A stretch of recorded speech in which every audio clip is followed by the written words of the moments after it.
Assalamualaikum warahmatullahi wabarakatuh. Perkenalkan, nama saya Muhammad Ikram Ardiansyah, mahasiswa Universitas Subang, Prodi Ilmu Komunikasi dengan nomor pokok mahasiswa E1A.20.0047. Pada kesempatan kali ini, saya akan menjelaskan mengenai isi buku pendidikan Pancasila untuk pendidikan tinggi yang dikarang oleh Dr. Ujang Carda SSH MH MIP. Adapun resume Bab dari 1. buku tersebut Orientasi terhadap pendidikan berikut. Pancasila yang memiliki isi landasan dan tujuan pendidikan Pancasila. Beberapa landasan-landasan yaitu landasan histori, landasan yuridis, landasan sosiologis, landasan filosofis, dan landasan kultural. Adapun tujuan Pancasila nasional dan tujuan penyelenggaraan pendidikan Pancasila di perguruan tinggi. Bab 2. Memahami sejarah Pancasila sebagai lambang negara Indonesia. Pancasila dalam sejarah bangsa Indonesia memiliki Pancasila pra-kemerdekaan, Pancasila era kemerdekaan, Pancasila era Orde Lama, Pancasila era Orde Baru, dan Pancasila era Reformasi. Adapun Pancasila lambang negara Indonesia yaitu sejarah lambang negara, pengertian lambang negara, bentuk lambang negara, penggunaan lambang negara, larangan penggunaan lambang negara, dan memahami Pancasila sebagai lambang negara Indonesia dari putusan Mahkamah Konstitusi nomor 4 PUU 10/2012. Bab 3. Memahami Pancasila sebagai sistem filsafat. Pancasila memuat prinsip-prinsip dasar bagi negara. Berarti bahwa Pancasila sebagai dasar filsafat dan memiliki beberapa sistem filsafat, yaitu pengertian filsafat dan pengertian Pancasila sebagai sistem filsafat. Namun secara keseluruhan memiliki suatu kesatuan yang sistematis, yaitu Pancasila sebagai jati diri bangsa Indonesia. Susunan kesatuan sila-sila Pancasila yang bersifat organis, susunan Pancasila yang bersifat hierarkis dan berbentuk piramidal. Bab 4.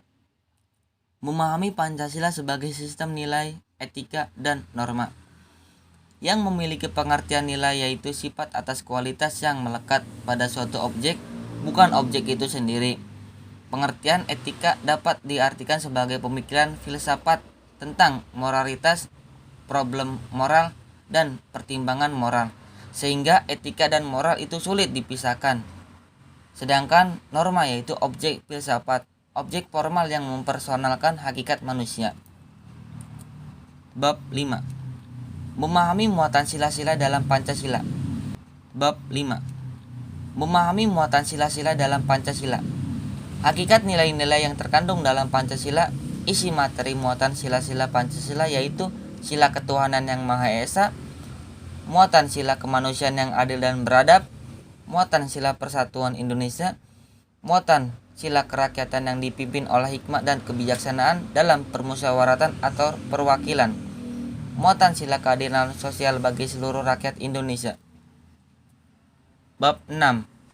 Memahami Pancasila sebagai ideologi bangsa negara, yaitu memiliki makna mewujudkan tujuannya untuk meningkatkan harkat dan martabatnya, senantiasa membutuhkan orang lain dan membutuhkan suatu lembaga bersama untuk melindungi haknya, dan memiliki organisasi yaitu cita-cita, harapan, ide-ide, serta pemikiran-pemikiran, dan memiliki fungsi yaitu Pancasila sebagai jiwa bangsa, Pancasila sebagai kepribadian bangsa Indonesia, Pancasila sebagai pandangan hidup bangsa Indonesia, Pancasila sebagai ideologi bangsa Indonesia dan negara Indonesia, Pancasila sebagai dasar negara Republik Indonesia, Pancasila sebagai sumber dari segala sumber hukum atau sumber tertib hukum bagi negara Republik Indonesia, Pancasila sebagai perjanjian leluhur bangsa Indonesia pada waktu mendirikan negara Pancasila sebagai cita-cita dan tujuan bangsa Indonesia, dan Pancasila sebagai falsafah hidup yang mempersatukan bangsa Indonesia. Bab 7. Memahami demokrasi Pancasila. Demokrasi yang dipraktikkan bersifat langsung, artinya hak rakyat untuk membuat keputusan-keputusan politik dijalankan secara langsung oleh seluruh warga negara yang bertindak berdasarkan prosedur mayoritasnya. Beberapa perkembangan demokrasi di Indonesia. 1.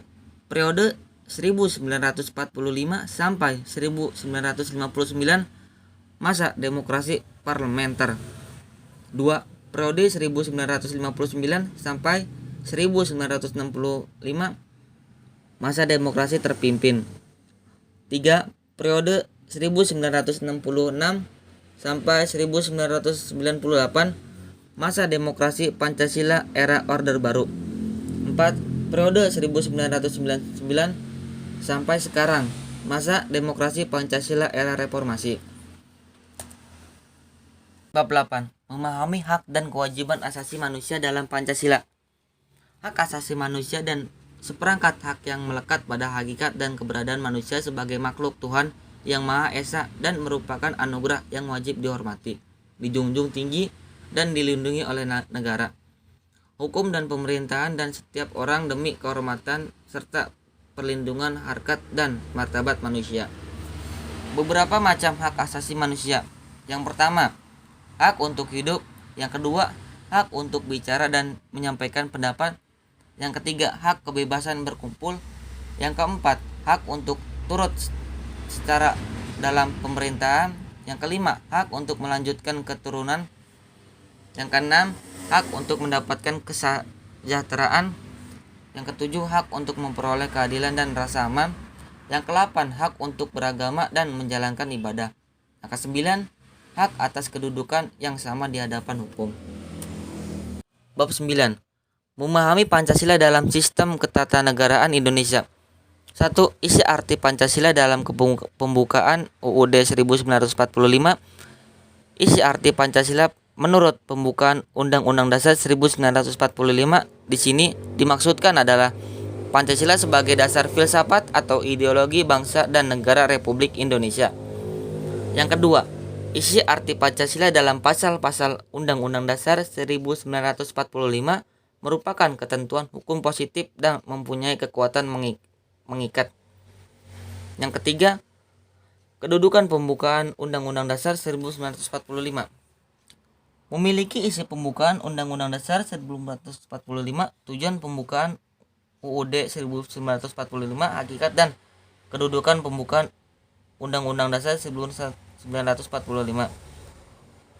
Pokok-pokok pemikiran yang terkandung dalam pembukaan Undang-Undang Dasar 1945 dan pembukaan Undang-Undang Dasar 1945 mempunyai kedudukan yang tetap, kuat, dan tidak berubah. 4. Hubungan antara pembukaan dan pasal-pasal dalam Undang-Undang Dasar 1945 memiliki hubungan antara bagian-bagian dalam pembukaan UUD 45 dan implementasi pembukaan dalam pasal-pasal UUD 45. Bab 10. Refleksi Pancasila sebagai paradigma reformasi dalam kehidupan bermasyarakat, berbangsa, dan bernegara. Negara Indonesia ingin mengadakan suatu perubahan, yaitu menata kembali kehidupan berbangsa dan bernegara demi terwujudnya masyarakat madani yang sejahtera, masyarakat yang bermartabat kemanusiaan, yang menghargai hak-hak asasi manusia, masyarakat yang demokrasi, yang bermoral religius, serta masyarakat yang bermoral kemanusiaan dan beradab.